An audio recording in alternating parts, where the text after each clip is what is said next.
মাগুরা 1, শ্রীপুর উপজেলা, মাগুরা সদর উপজেলার শত্রুজিতপুর, গোপালগ্রাম, কুচিয়ামোড়া ও বেইলপালিতা ইউনিয়ন ব্যতীত বাকি জায়গা, সেখানে আমরা এবার নমিনেশন দিয়েছি সাকিব আল হাসান।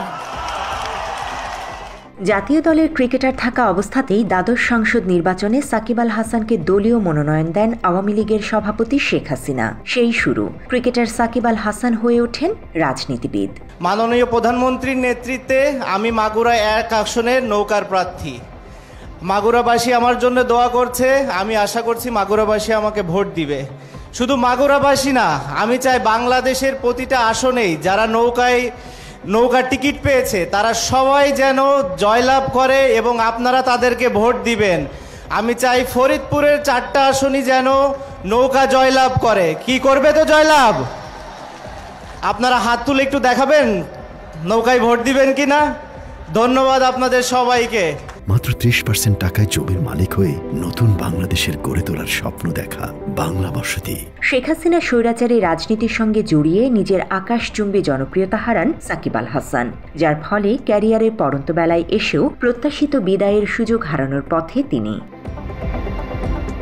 আন্তর্জাতিক টেস্ট আর টি-20 থেকে বিদায়ের ঘোষণা দিয়েছেন সাকিব। তবে নিজেকে বিতর্কিত করেছেন এতটাই যে ইচ্ছানুযায়ী ক্যারিয়ারের শেষ টেস্টটাও খেলতে পারেননি দেশের মাটিতে। গত অক্টোবরে দক্ষিণ আফ্রিকার বিপক্ষে মিরপুর টেস্ট খেলে অবসর নিতে চাইলেও জনতার চাপে দেশে ঢুকতে পারেননি আওয়ামী লীগের সাবেক এমপি সাকিব।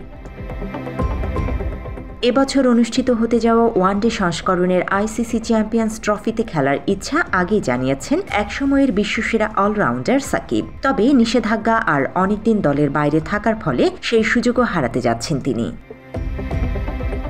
গুঞ্জন সত্যি করে দ্বিতীয় বোলিং অ্যাকশন পরীক্ষায় ব্যর্থ হয়েছেন সাকিব আল হাসান। ফলে আন্তর্জাতিক ক্রিকেটে 1 বছরের জন্য বোলিং নিষেধাজ্ঞায় পড়তে যাচ্ছেন তিনি।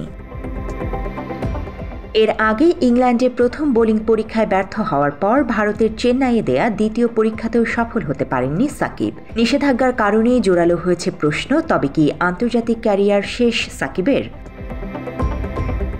ফেব্রুয়ারিতে পাকিস্তান এবং আরব আমিরাতে অনুষ্ঠিত হতে যাওয়া চ্যাম্পিয়ন্স ট্রফির বাংলাদেশ দলে না থাকার সম্ভাবনাই বেশি সাকিবের। বোলিংয়ে নিষেধাজ্ঞা পাওয়ায় শুধুমাত্র ব্যাটার সাকিবকে দলে নেয়ার ঝুঁকি নিতে চাইবে না বিসিবির নির্বাচকরা। এক্ষেত্রে সাম্প্রতিক সময়ে তার দলের বাইরে থাকার হিসাবটাও গুরুত্ব পাবে সমানভাবে।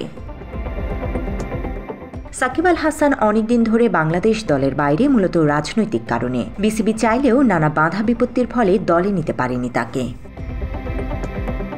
5 আগস্ট শেখ হাসিনার সরকারের পতনের পর হত্যা মামলার আসামি হয়েছেন সাকিব। যদি বোলিংয়ে নিষেধাজ্ঞা নাও পেতেন, তবুও মানসিকভাবে বিধ্বস্ত সাকিবকে দলে নেয়ার ক্ষেত্রে আগেই প্রশ্ন তুলেছেন সংশ্লিষ্টরা।